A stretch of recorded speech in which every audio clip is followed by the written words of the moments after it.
तो हमारे पास क्वेश्चन है कि गोलीय दर्पण के परावर्तक पृष्ठ की वृत्ताकार सीमा रेखा का व्यास कहलाता है। तो इसका आंसर होगा गोलीय दर्पण का द्वारक।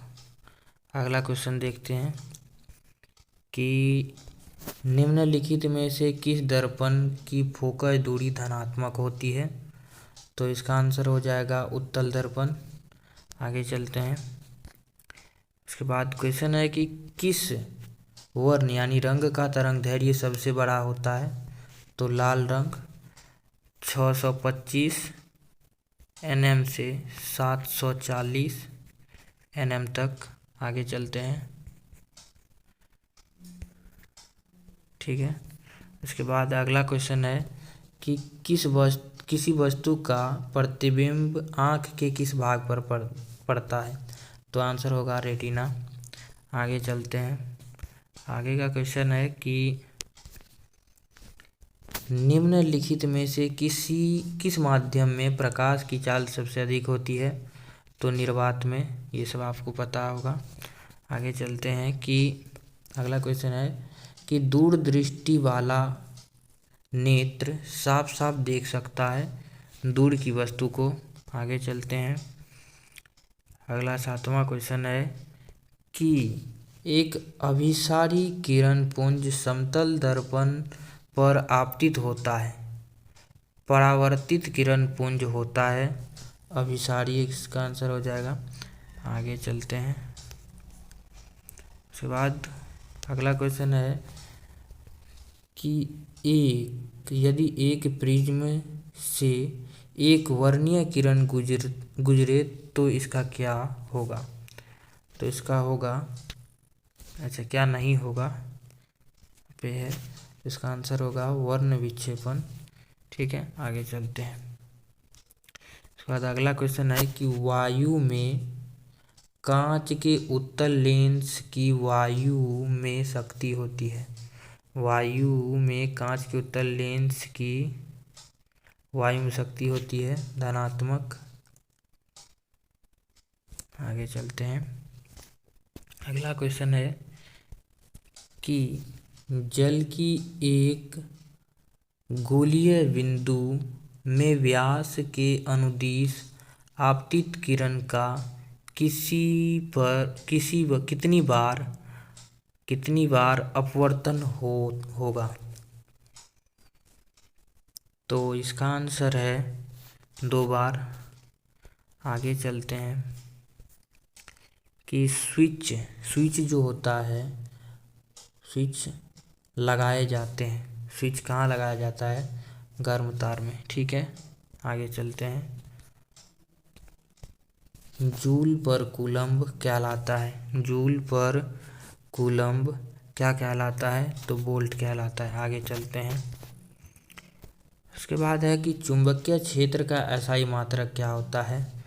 चुंबकीय क्षेत्र का एसआई मात्रक टेस्ला होता है। आगे चलते हैं।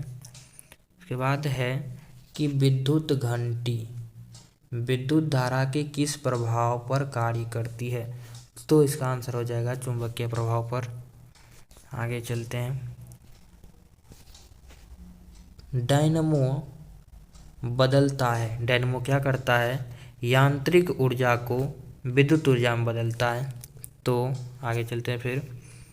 उसके बाद है कि अपवर्तनांक का रंग पर निर्भर करना कहलाता है। अपवर्तनांक का रंग पर निर्भर करना कहलाता है वर्ण विक्षेपण।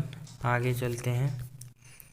अगला क्वेश्चन है कि एक मोटर कार के पश्चदर्शी दर्पण यानी दर्पण देखने वाले में बना प्रतिबिंब होता है, वस्तु से छोटा होगा। आगे चलते हैं। अगला क्वेश्चन है कि एक विद्युत सेल से धारा प्राप्त करने पर इसके सिरे के बीच विभवांतर का मान हो जाता है।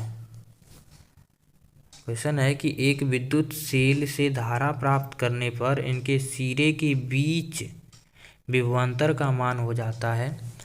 तो इसका आंसर होगा विद्युत वाहक बल से कम। ठीक है। आगे चलते हैं। अगला क्वेश्चन है कि एक अवतल दर्पण के ध्रुव एवं फोकस के ठीक मध्य बिंदु के लिए आवर्धन होगा।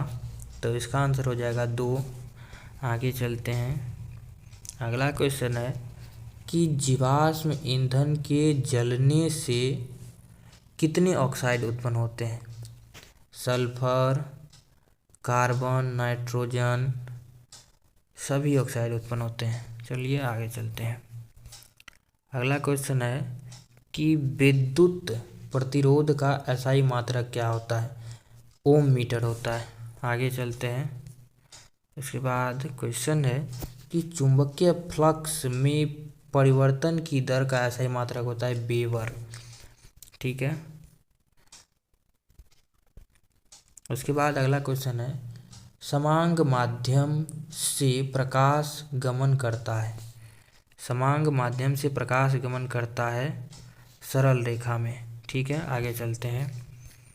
अगला क्वेश्चन है कि यदि एक प्रिज्म से एक वर्णीय किरण गुजरे तो इसका नहीं होता है वर्ण विक्षेपण। ठीक है। आगे चलते हैं कि इसके बाद है क्वेश्चन है कि प्रत्येक इलेक्ट्रॉन पर ऋणात्मक आवेश होता है। प्रत्येक इलेक्ट्रॉन पर ऋणात्मक आवेश होता है 1.6 × 10⁻19 कूलम्ब। आगे चलते हैं।